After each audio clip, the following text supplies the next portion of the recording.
Okay. I'm gonna have to stop sharing the screen for a second.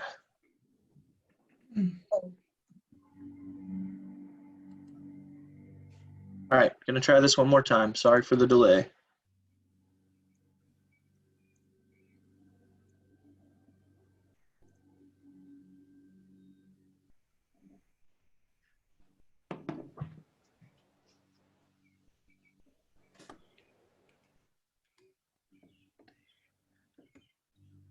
Yeah, it's up.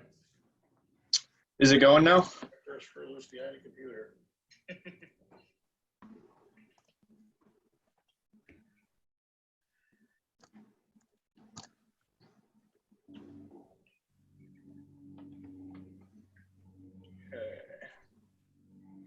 gonna have to stop sharing the screen for a second.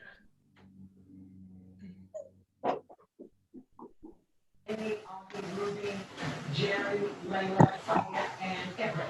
Nice job. Congratulations. Can we hear a bonus for that? Okay, Commissioner Thomas, I think you are good to go. 28 for Hall. Is that anywhere in your right? That's really correct. Good.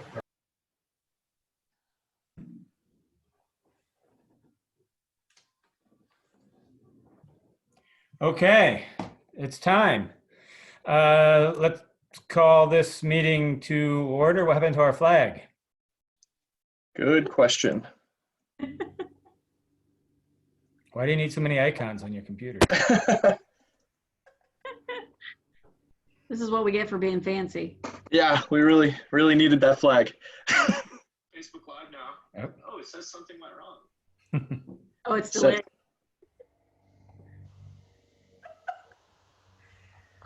All right, there it is. Join me in the pledge. Pledge allegiance to the flag of the United States of America, to the republic for which it stands, one nation, under God, indivisible, with liberty and justice for all. All right. Commissioner Kirschner, do you have a prayer for us? Sure. Let's get in a prayerful mood here just for a moment. Heavenly Father, please give us the wisdom to do what is in the best interest of those we serve.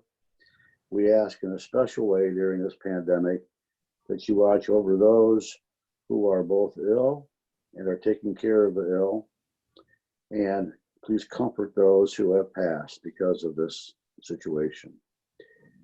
We ask that your will be done here.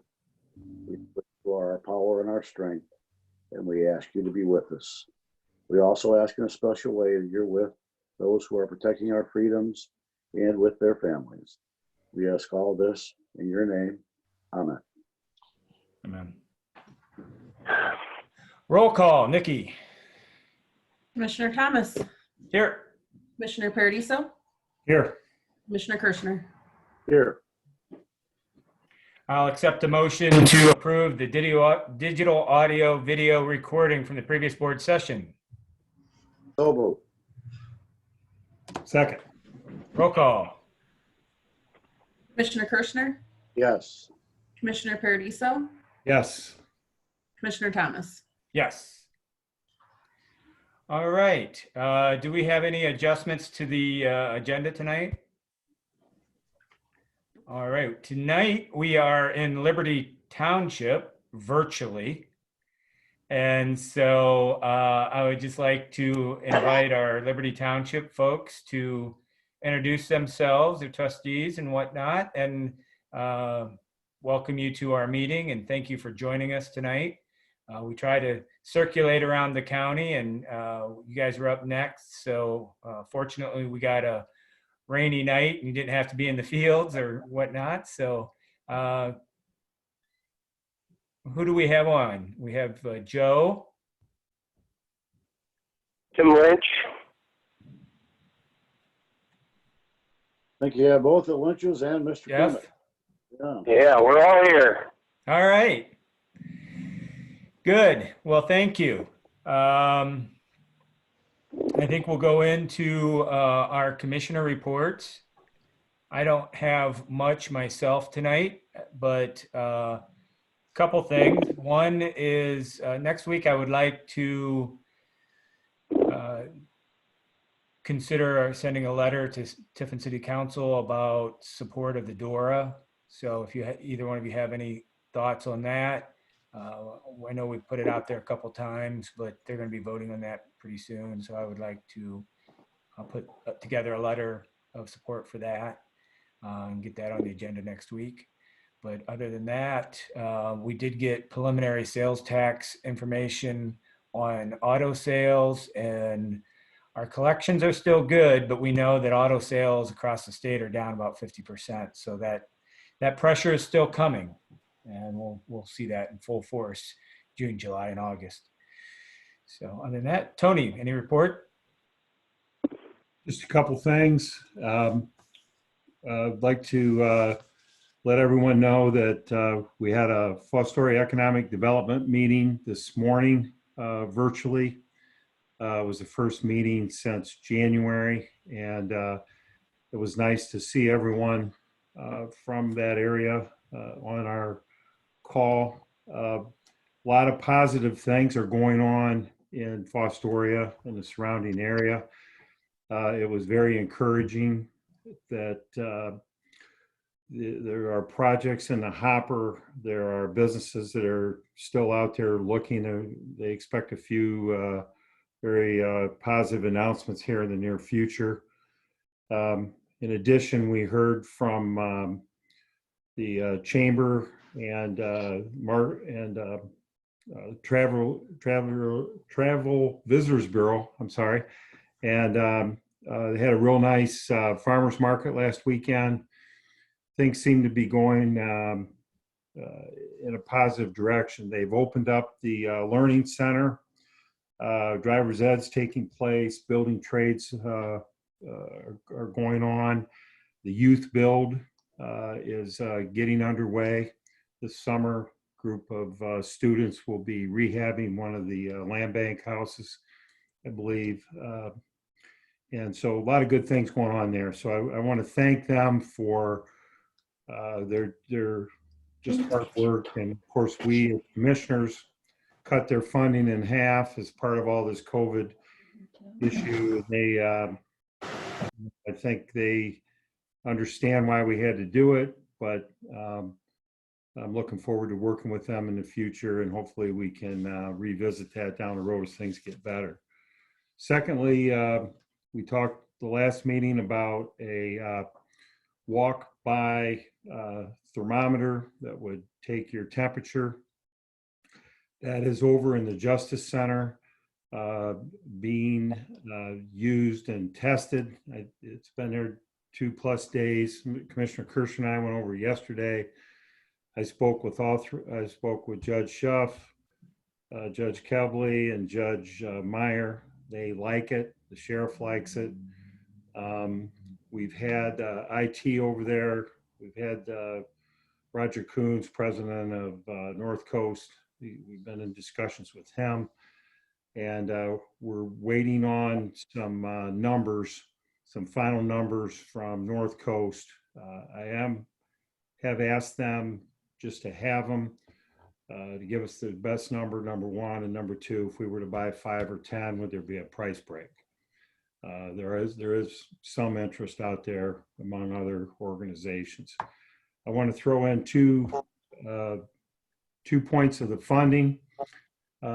Trustees from Liberty, you guys understand funding and money, and we're very cognizant of the fact that we've got people laid off here in the county, and I want everyone to know that that's we don't like that, and we take these expenditures very serious. From my position, I feel this is grant fundable. It's going to be COVID eligible, reimbursable. A little bit of positive to that thought.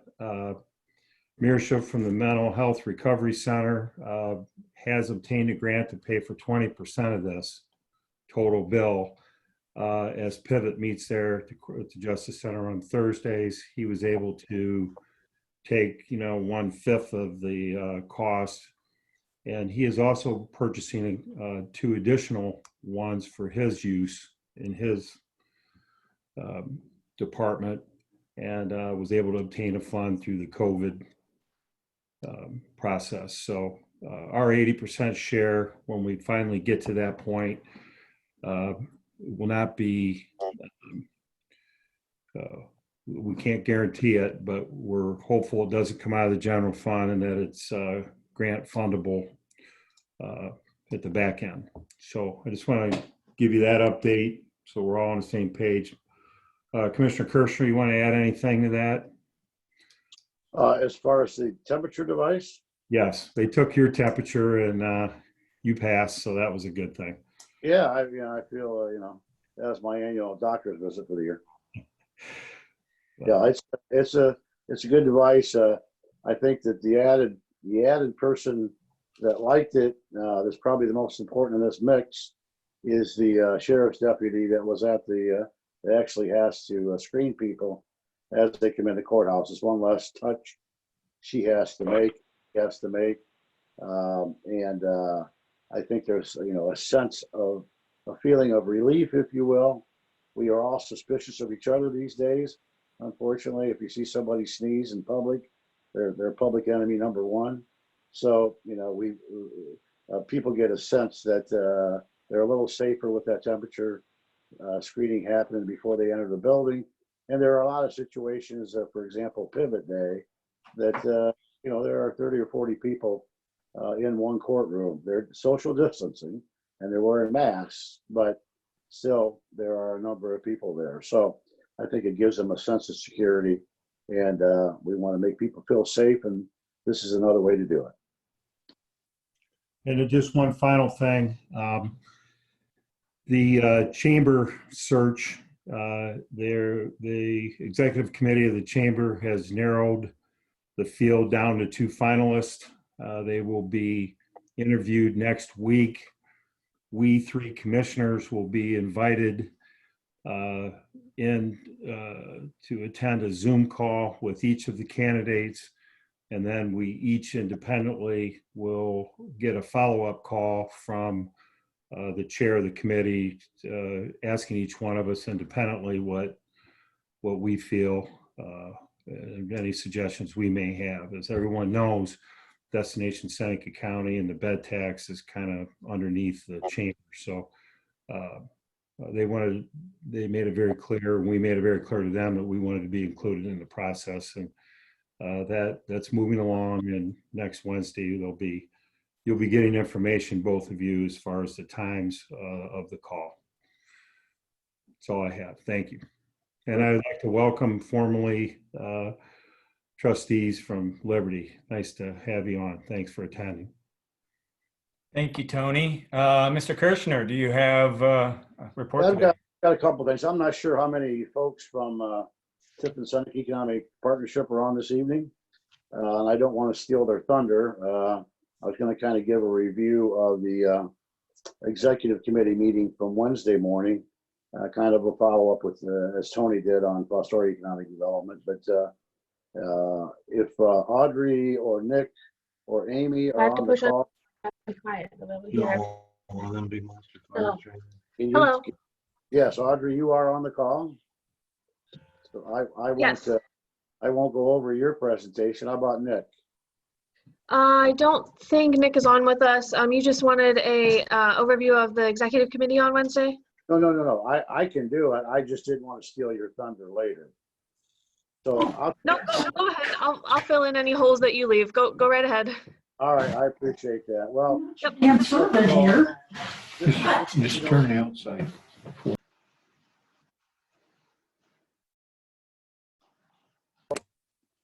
I got muted there. I think Jimmy thought I was too loud or something. You're good. No, the boxes keep jumping around on me, so I was trying to mute someone else, and then you got muted. So anyway, continue. So Audrey talked about some new entry signs that you'll be seeing. In fact, I saw my first one, City of Tiffin entry sign, I think on 53 South coming into town. There was the first farmers market last Saturday. It was a little bit different. It was kind of a drive up by order kind of thing, but hopefully we will be moving towards more traditional markets in the very near future. Audrey has been working obviously with the rural communities and has met with most of them. There is an entrepreneurial development committee that's been started, and strategic plan for that committee is in the process. So the folks there stay very busy. I think that should have started by saying I'm very impressed with the number of things that are happening in economic development through this process. They seem to still be staying right on top of things. Nick talked about projects that are out there. There's still 46 in the queue. So he's been following all 46 of those for both Tiffin and Seneca County. And they are expecting some announcements by summer regarding some new companies. And there's already been a couple that have been announced, if you're following that, in the downtown. Amy talked about downtown the fact that there's picnic tables around for people to eat outside on, that we've lost very little business downtown. There's been a couple of businesses that are struggling, but that we've also got a new law firm across the street there from First Bank of Tiffin in a building that used to be a credit union. So it's a new law firm downtown. And, it seems to be everybody's looking forward to the time we can get back open.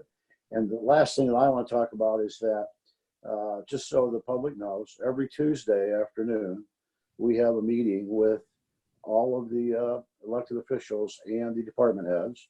All those who want to attend are there. Most of them are to answer any other questions they may have regarding the COVID situation and regarding, the 4-day work week and any other personal protection devices we can talk about and how to get those and the best plan of action for reopening their buildings and those kind of things. So I think everybody needs to know that it's a situation of constant communication. It isn't the commissioner's office attempting to dictate exactly what's going on, but rather a collaborative effort with all the electeds and all the department heads about the best way to handle the situation, past, present, and going forward. And the other thing that we'd like to do as commissioners, we've discussed, is have a meeting with all the township trustees.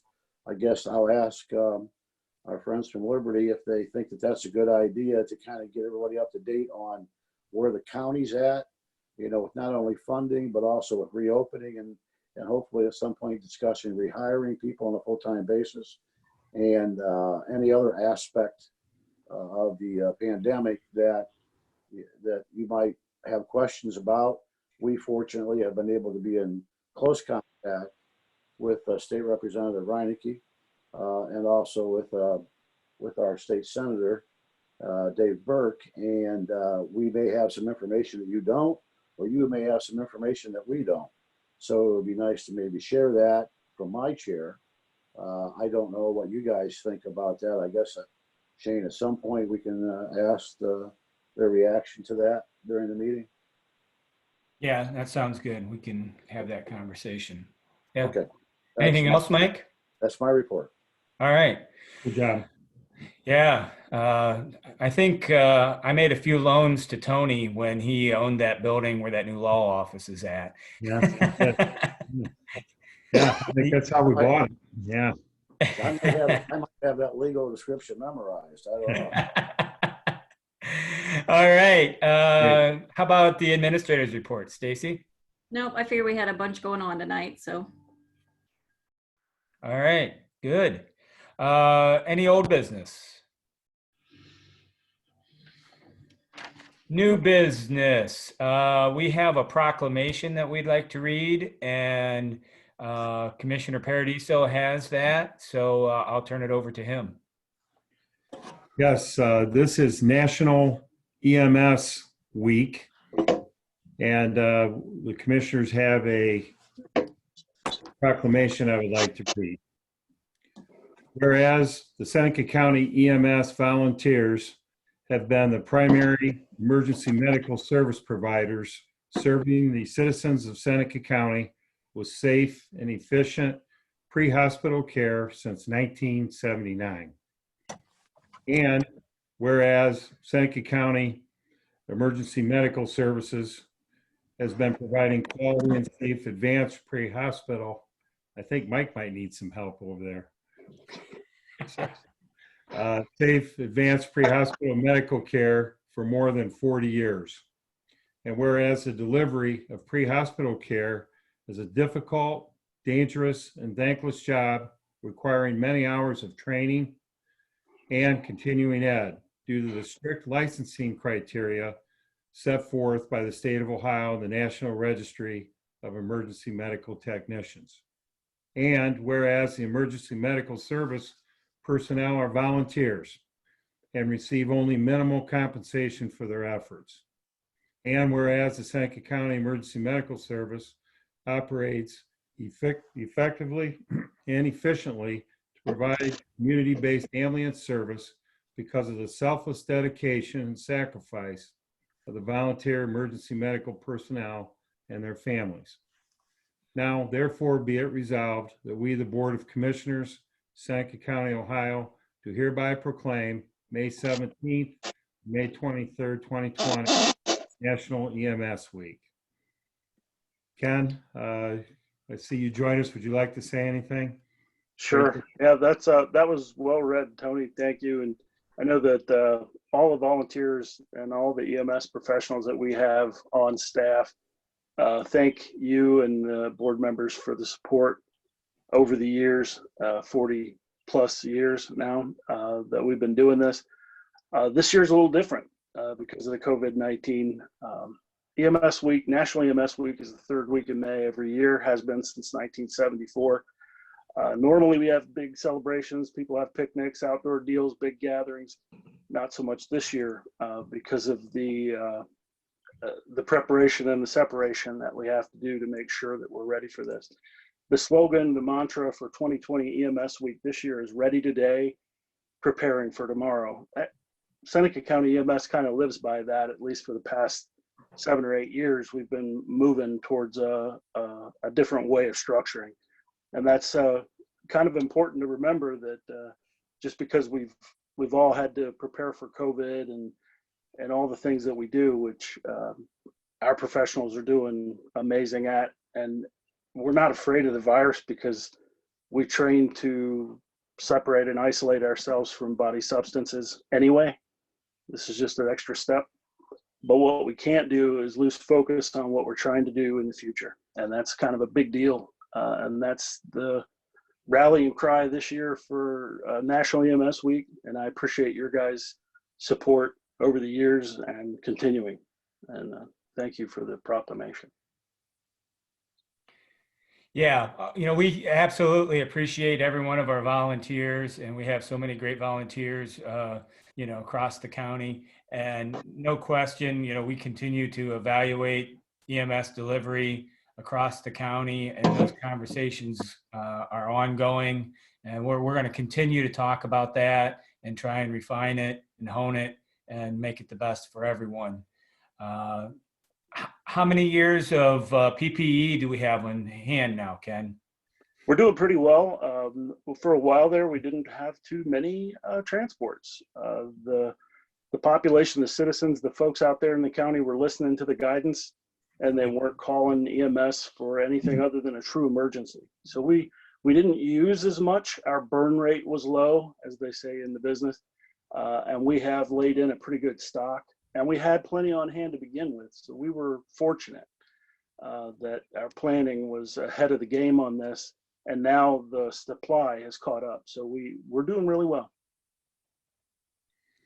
I want to make a comment, Shane, to our friends at Liberty. They're they have their own joint ambulance district out there. And I know you guys have worked hard this past year. Now have a new director and are working with Bascom on a co-share agreement. And so I want to commend you guys for trying to stay ahead of things and keep improving on what you're doing out there.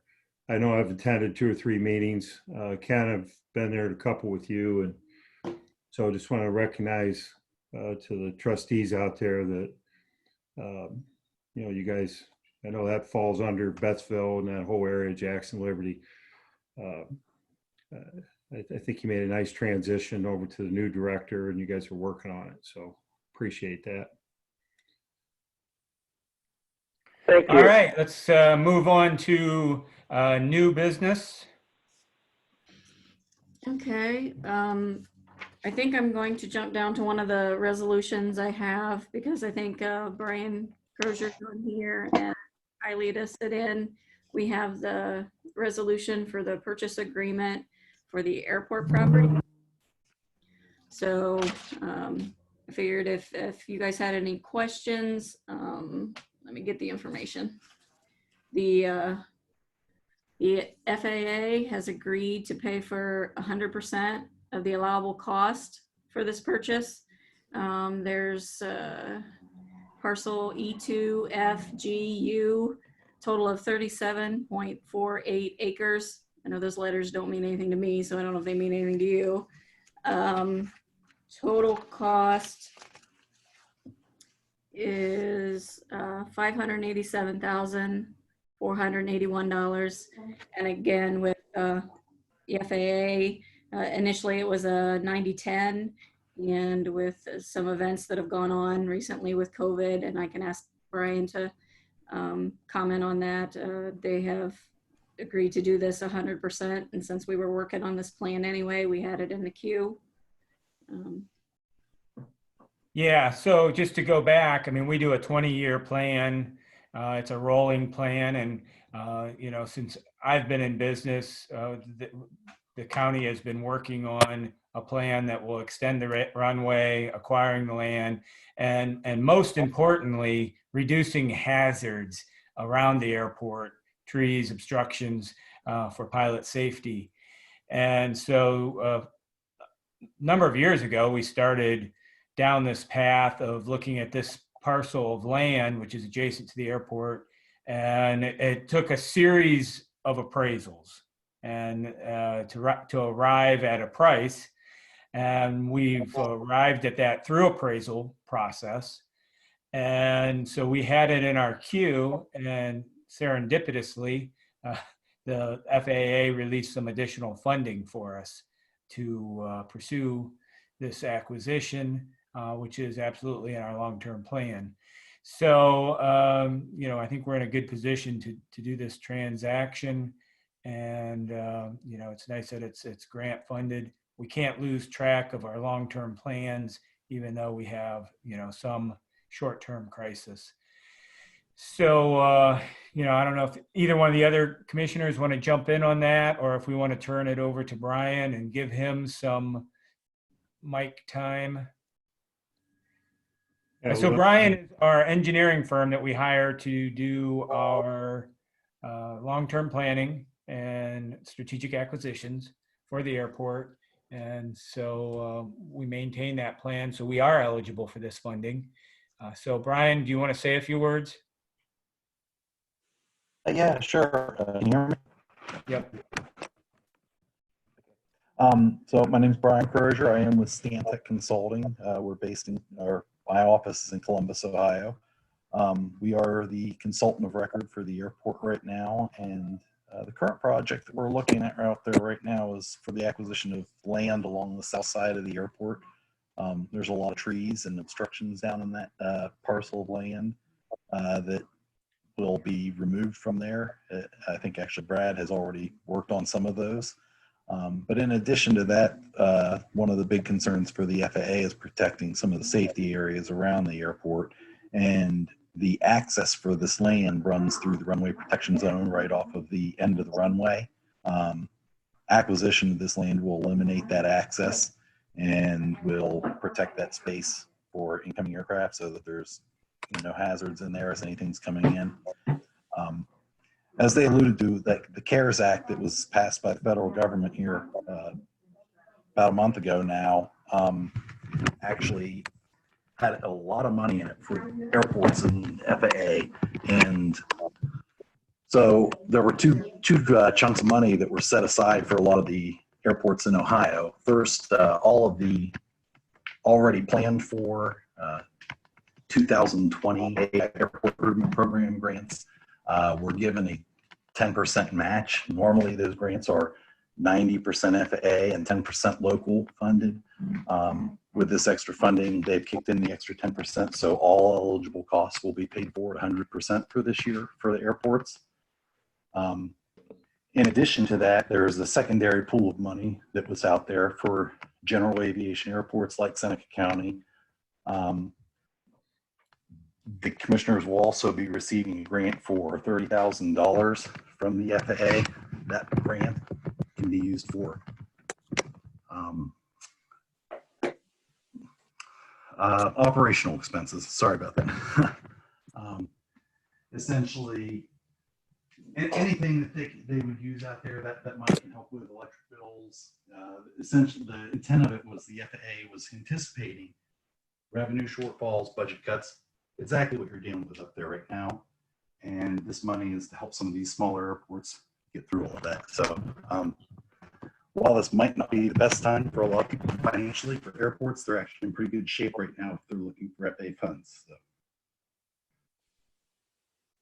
So this just emphasizes the point. We do a lot of planning at the county, and we invest in plans because we never know when these buckets of money are going to become available. And so if we have plans on the shelf and we have projects ready to go, this is a perfect example where it doesn't cost the local county any money, but it's still taxpayer money, as Mike likes to say, same well, different bucket. But you know, we've done a lot of planning activities in the last 3 years. And so we're ready as funds become available to leverage that and benefit our local constituents. And this is certainly an example. In fact, this one, we spent some money on planning and we spent some money on appraisals. And so this could actually be cash flow positive to the county, believe it or not. So not the best time or best look to be buying a large chunk of property, but I just need to emphasize the fact that we're getting our money and grant funded, and we're getting money back that we invested in planning and appraising these properties. Mike, Tony, you guys have anything to add? The only one thing that I will say about it, it's been almost 8 years, almost 6 years for me. And this purchase of this property has been part of the plan prior to me getting here. So this isn't like a new opportunity. This is, as Shane said, we've got to work the plan that we paid for and that we're working on. These folks from Columbus are there to assist us in making certain that the airport is not only up to date but safe, and all these things are part of this purchase. It is a good time to take advantage of funds that can come to the county. We don't always get what I consider to be our share, and in this case, we are getting not only the 90% but also the 10% match. So we're not out of pocket, and as Commissioner Thomas said, we do have some hard costs already in this project that the county will be reimbursed for. So those are all positives.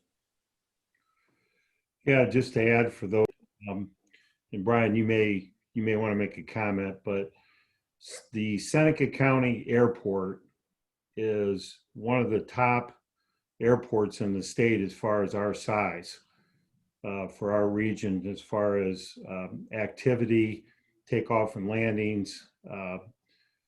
We have a great relationship. Brad and Kim Newman do a good job operating it, and the commissioners have done a great job over the years of supporting it. And that has allowed us to get moved to the top and have a direct communication often with not only the FAA, but with ODOT. So the airport is great for Tiffin, Seneca County, economic development.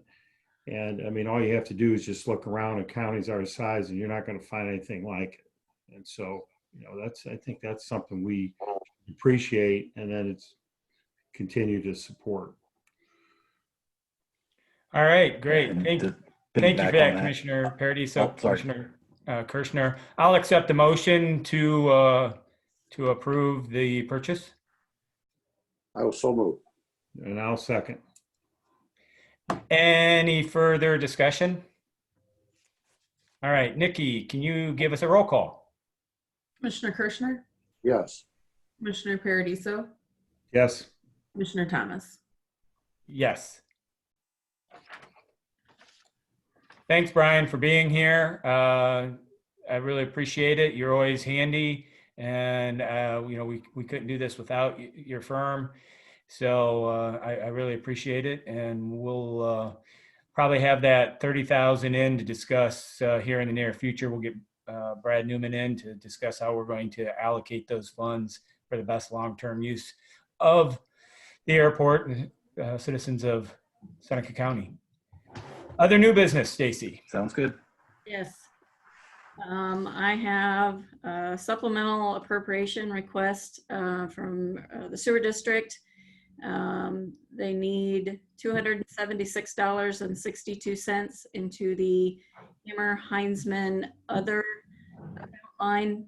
They need $69.10 for the Bascom other expense line, $387.45 into the New Regal other expense line, and this is needed to pay for real estate settlement fees. I have a supplemental appropriation for the maintenance repair fund for contract projects for $530,000. That is the engineer's chip seal program for this year.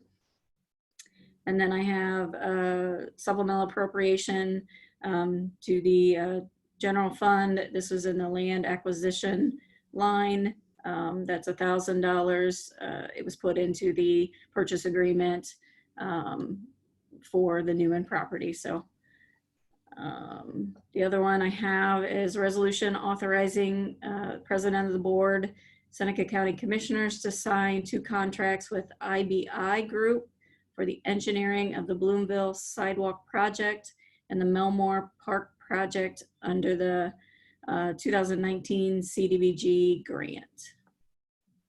And those are all I have. All right, I'll accept a motion to approve the new business as presented. So moved. Second. All right, do we have any discussion on the other new business? Nope, I see Judge Kebley on there, so we did mention New Wriggle in this new business. New Wriggle. All right. Roll call, Nikki. Commissioner Kirschner, Yes. Commissioner Paradiso, Yes. Commissioner Thomas. Yes. All right, would like to open up with our Liberty Township trustees and for public comment and see if they have anything they'd like to share with us. I think they're all muted, but let's see if we can get them unmuted. And I just want to say, there was a question about the Carmoose property out there and the county road. We haven't heard much back from them since that conversation happened. So, nothing's moving there. Economic development people and the engineer continue to be in contact with them, but I don't expect to hear anything very soon. So just to update you guys on that. So what's going on in Liberty Township?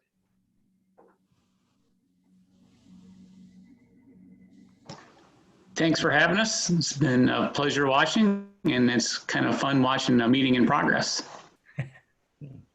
Thanks, Jeff. I think we finally got Joe unmuted. There we go. All right, Joe. How you doing, Tony? Hi there. Good to see you.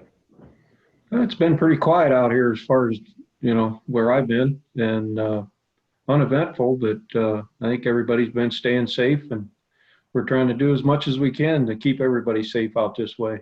So that's all we can do. I think, did you hear, we got an email from Mark Zimmerman today regarding the issue 1 money. And I know the township trustees we're concerned and still are concerned that we may not get anything there. And his email basically reads, breaking news, it appears the Ohio House and Senate are working on appropriations. And nothing is certain, but we went from 50-50 to 80-20 as possibly getting something passed. with regards to the highway money. And I know, especially with your townships, that's your lifeblood really, is your road money. And through regional planning, we were able to pick up that 25,000 extra money, right, for all the townships through that issue 1 money. So I know it's kind of complicated. I'm not proclaiming I totally understand everything, how it's funded, but Mark's working on that and keeping a close eye on it. So if you have any questions, you feel free to call him. And I know with Tim Lynch and everybody, you guys are up to date on what's going on with the trust through your association. But here in Seneca County, we're rooting for the money. Obviously. Tim, you got anything to add for us today? Well, just a little bit. I'm sure you're all aware of the CARES Act for local governments, and I'm on the local government COVID-19 strike force, which is made up of all of our local associations, the county commissioners, the township, municipal league, and Ohio Mayor's Alliance. And one of our concerns, of course, is this passage of this CARES Act, and you know what, the Senate passed Senate Bill 310. We're happy for that. But the House right now is, I'm not sure why they haven't passed it, but there's some certain, I guess, some issues there. But anyway, we're very interested in trying to get this money to the counties. It's all going to be distributed by the LGF. It's 110% of what your LGF was in 2019, and then of course we count on you. I'm not sure what our distribution formula is. It's been a long time since we actually had talked about it. I think when Vital Cheese was the auditor, so that tells you how long that's been. I think we did some refiguring and changed it a little bit, but I haven't seen that for a long time. But we know that we know how much we're going to get, but we would like to make sure that that the township, we want to make sure all the townships are not forgotten when you guys distribute the money, because this money is not going to go in to our LGF, and that's where we really need it. But we know that it's not going to go into the LGF, and it's the restrictions right now. It has to do with the COVID-19 expenses, and in reality, I don't think the townships are going to have as many expenses as, say, the county and the city and so forth. But one of the discussions, matter of fact, we just met today, was to see if we could get some of that money opened up for lost revenue. Right now, it says you cannot use it for lost revenue.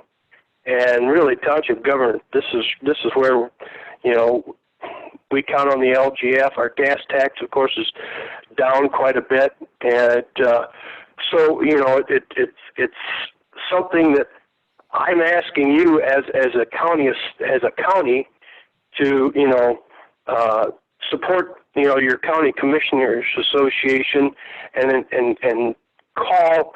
I'm going to call Bill Rank again. But I know some other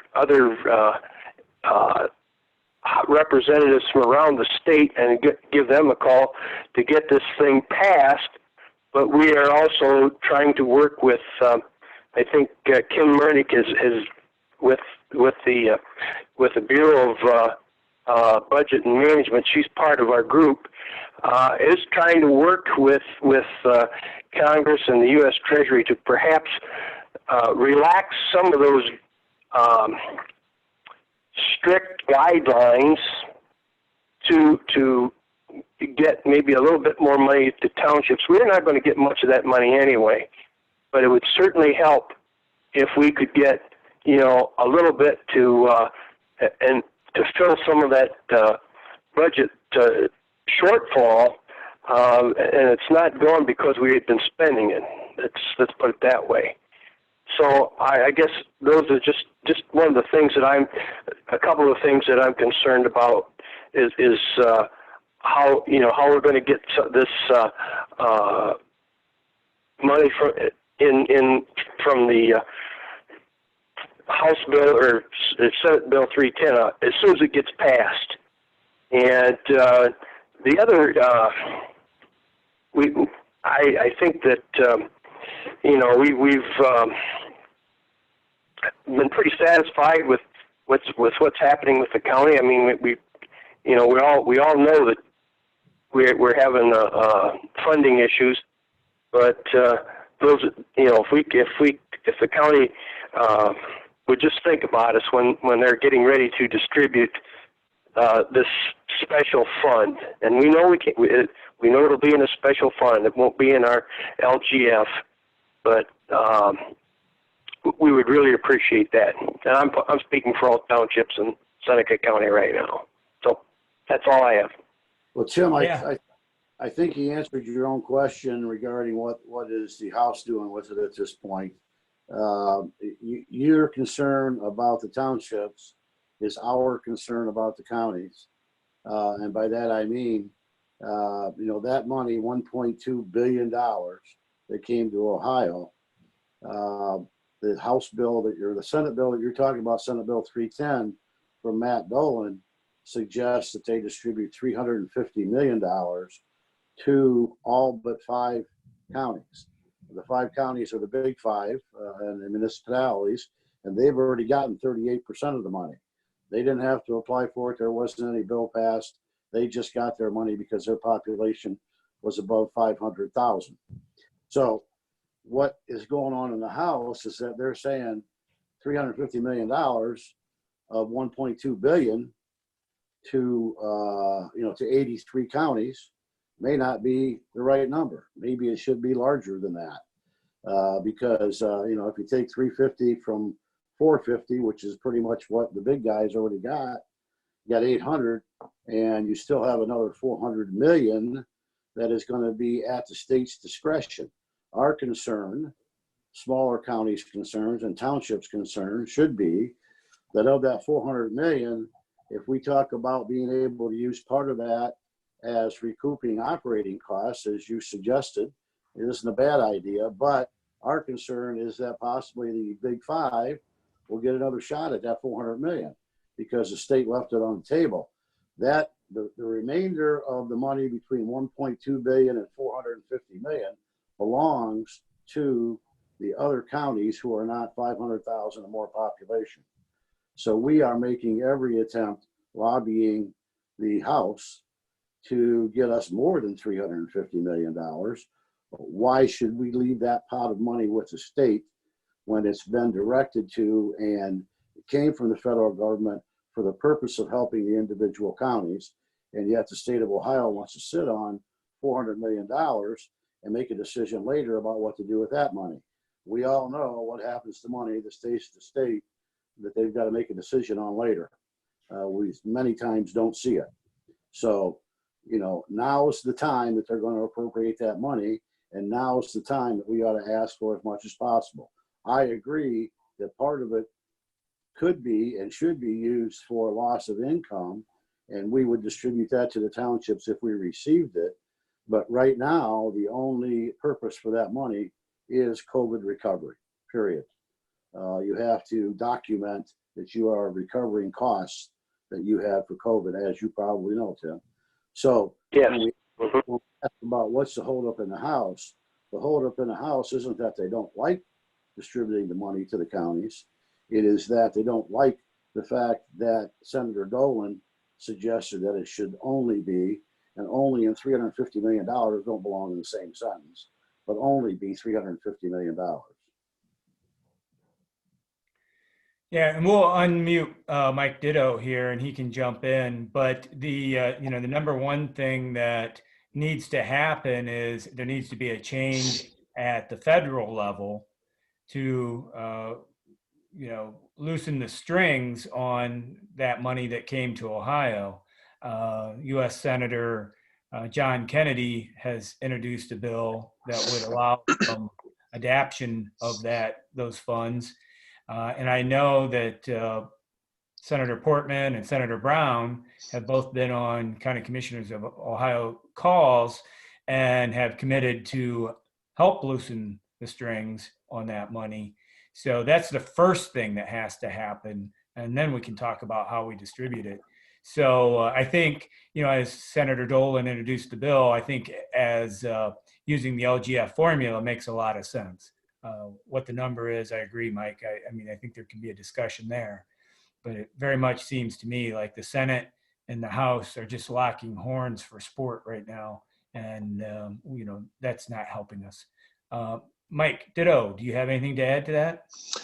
Thank you, commissioners, and I agree with everything that has been said, and I think that there is likely, there's continuing to be a very big push, not only from us, but from outside associations and groups to loosen those restrictions to allow that CARES money and future CARES money to be used for operating expenses and shortfalls, things of that nature. The House is in session again. I'm looking here next Thursday at 1 p.m. and we are hearing that they may bring up 310. It may just be for another hearing in House Finance first. We'll see. We'll monitor that closely. But I think that the rationale that you heard from the Senate was that the $350 million, the reason for releasing that portion only at this point was because the CARES Act is so stringent on what it can be used for, those COVID-related expenses. And if the federal government loosens the restrictions to allow it to be used for other items, then the rest will be distributed. But that point that Commissioner Kirschner made and the points that Commissioner Thomas made are very well taken. And you're right. I think we'll hope that they'll stop locking horns here after the Memorial Day holiday, because people are starting to get very anxious, and I think rightfully so. Thank you. Mike Ditto is our contact in Columbus. So for those that you don't know, and Mike, if you don't know Tim Lynch, you should probably get to know him because he's president of the Ohio Township Association. So. Excellent. We'll do that, of course. Thank you. And Heidi Fote is our executive director, so I'm sure you've probably run into her once or twice. Yes, I know Heidi and Marissa Myers very well. Yes. So we'll look forward to connecting, Tim. Thank you. Yes. Well, and I'm not advocating that, we get more than our share. I just want to make sure that, Seneca County is, what I want to say, a little bit unusual compared to some other counties. We seem to have a very good working relationship, not only between the townships and the county, but cities and the villages. So we're kind of a model. We're probably a model group because, and I've said it all along that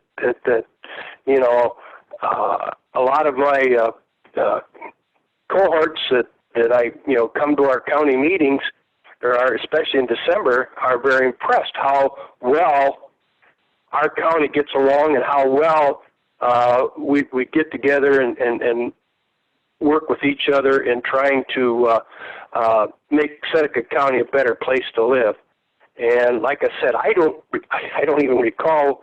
Like I said, it was back when Vital Cheese was auditor that we redid the LGF, and I know this is not going to be this is going to be something that's different from LGF, and if we kind of distribute the same percentages, I think it was a percentage basis, if I'm not correct, if I'm not mistaken, but I'm older now. I'm lucky to remember. I can remember tomorrow, but I was just wanted to emphasize that we do have a nice formula there, and I think everybody was pleased with that. If we could continue with that, and I am certainly, along with all the county commissioners group, are working to do the same things that you guys were just talking about. We all realize that, and we think it's something that's, I'm not sure how we're going to do it, but we've been working with the governor, and he's very local government prone person, and I think maybe it might come, but right now we're kind of at a standstill. And one of the arguments too is that there's a couple in the Senate or in the House that aren't too crazy about the LGF and want to change it to population. But again, that would hurt us both county-wise and township-wise. So, but I just kind of want to throw that out there. I like your reaction. I think you're going to be fair with us. We've never had any complaints before, and not lately anyway. And I hope we can continue to work together to make this something that we're going to bring Seneca County to the top. So. Thank you, Tim. It's always a pleasure. And thank you, Liberty Township, for joining us tonight. It's been great. And this is speaking of good formulas, this is a good formula because we get to spend a little bit of more quality time with you like we like to do. And it's going to probably be something that we carry on into the future. I will open it up for additional public comments. I see we have the Honorable Judge Kelbley in the house. Do you have anything to add? No. Thank you for joining us. Yeah. My pleasure. All right. Jimmy, do we want to open it up for additional comments? I think we got Audrey Flood that has maybe something to add. Yeah, can you hear me? Yeah, we can hear you. All right, yeah, just a couple of things from the TSEP side. First off, yes, I forget which one of you mentioned it, the farmers market. We did have our very first one last week, and our next one will be coming up on the 30th. Not this coming Saturday, but the next one. That is as part of my work with the rural and farm businesses and vendors. I do sit on the board of the farmers market as well. And we are trying to spread the word. Originally, we were going to do the alternate version where it was going to be a drive-through and pickup only, but we are going to open it up as a regular market on the 30th. So help spread the word. There will be some obviously safety precautions and social distancing, but it will be a regular open air market on the 30th. So we want to see you all there. Also, just a reminder to all of our businesses that we are continuing our open meetings on Wednesday mornings at 10 a.m. for anyone to join. We have the health commissioner on. Our office gives updates. We get questions answered. We often have representatives from the governor's office, the treasurer's office as well. So it's a really good place to just get your questions answered, provide any of our offices with feedback, anything like that, just find support, that kind of thing. So every Wednesday at 10 a.m., join those meetings. You can find that information on any of the Facebook pages or websites. And then we're just continuing to do our reach out to all the businesses, and to the township trustees that are on as well. Just remember, any businesses that you have that are struggling or that might need anything, please let them reach out to us and we will help them with whatever they need. And then I did just want to mention the Carmoose project was brought up, and that is correct. The ball is in their court at this point. Our office worked on that, and the ball is in their court if they want to do anything at this point is where that project is at. So I think that is all I have. So do you guys have any questions for me? No, I think we're good. Thank you very much. So thank you for joining us tonight. So we'll go ahead and open it up to other questions or comments. So if Jimmy wants to open the mics, if anybody wants to jump in. Shane, I've actually got Charlene here to talk about the Attica project, so I'm going to put her on next. Got it. Good evening, everyone. Hello. Hello. So I just wanted to give you a brief update on the Village of Attica's ODNR grant for their Veterans Memorial Park. COVID-19 did put a hitch in our giddy up. That's the best way I can say it. We met with the guys from the Legion and with the village this past week, and the engineering is almost complete to be submitted to ODNR for approval. And then once that's approved, we can start moving forward with the actual construction and getting material and working it forward. They have raised quite a bit of funds on their own. So this project is going to grow exponentially because of how much they've had donated to them. So we are going to rework it a little bit, but they're going to have a lot of really nice stuff there, and they've actually changed the layout. Just want to give you a little bit of an update on the project. If anybody's got any questions, please let me know. Thanks. Excellent. Excellent. Can't Hey, wait to see that Charlene, happen. excuse me, Shane. Charlene, is that layout, that revised layout, something you could send me? I do not have it in my possession at this time. I will about June 8th.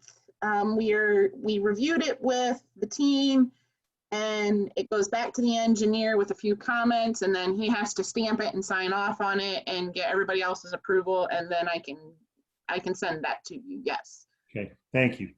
You're welcome. Just to give the Liberty Township trustees a little bit of history on that, there was the old Eagles property downtown Attica that was falling in. It was a public nuisance. It was a hazard. It was unsightly. And the commissioners working with the health department and the land bank, Damon Alt at the land bank did a lot of work, and Renee Smith at FEDC, Prosecutor Devine. We all worked together to secure the funds. Sutton Bank came through with a lead gift to tear down that building. And once we got that building down, the local American Legion came forward and said, hey, we don't have a Veterans Memorial here at all. Could we have that property for that? And the village of Attica didn't really have a plan for it. And so actually at that time, Commissioner Paradiso was civilian Paradiso, and he had raised some money for Veterans Memorials across the county. And he gave he and his group, General Scheid and all his donors, gave the initial gift of $5,000 to seed that project. And the Legion went out to raise money to build this memorial. And Charlene and her was able to secure a grant. And Charlene, you'll have to remind me the dollar amount. But so the project really steamrolled into, Tim Lynch's point. This was really a situation where, everybody was involved and everybody worked together, and it's amazing what did happen there, what is happening there through cooperation. So it was public-private, village, county, all electeds, everybody touched it. So we can do good things. Yeah. Yep. The grant amount was for $83,380, and the total project at the time of submission was a little over 120, and it's going to exceed that with the donations they've received. Yeah, and Shane and Charlene, that's not all the volunteer man hours that are going in either, right? That is correct. That it does not include volunteer hours. So for our trustee friends, the grant is purchasing the materials that will go into the memorial, but the labor is being provided. Again, Shane, add another layer there, right, of all the veterans and all of the people in the Attica area that are donating their time as well. So neat project. Yeah, very, very good project. All right, who else do we have? Do we have anybody else, Jimmy? Nope, I'll go ahead and unmute everybody in here. So if you'd like to say anything, just go ahead and step forward and we'll work on that. So unmuting now.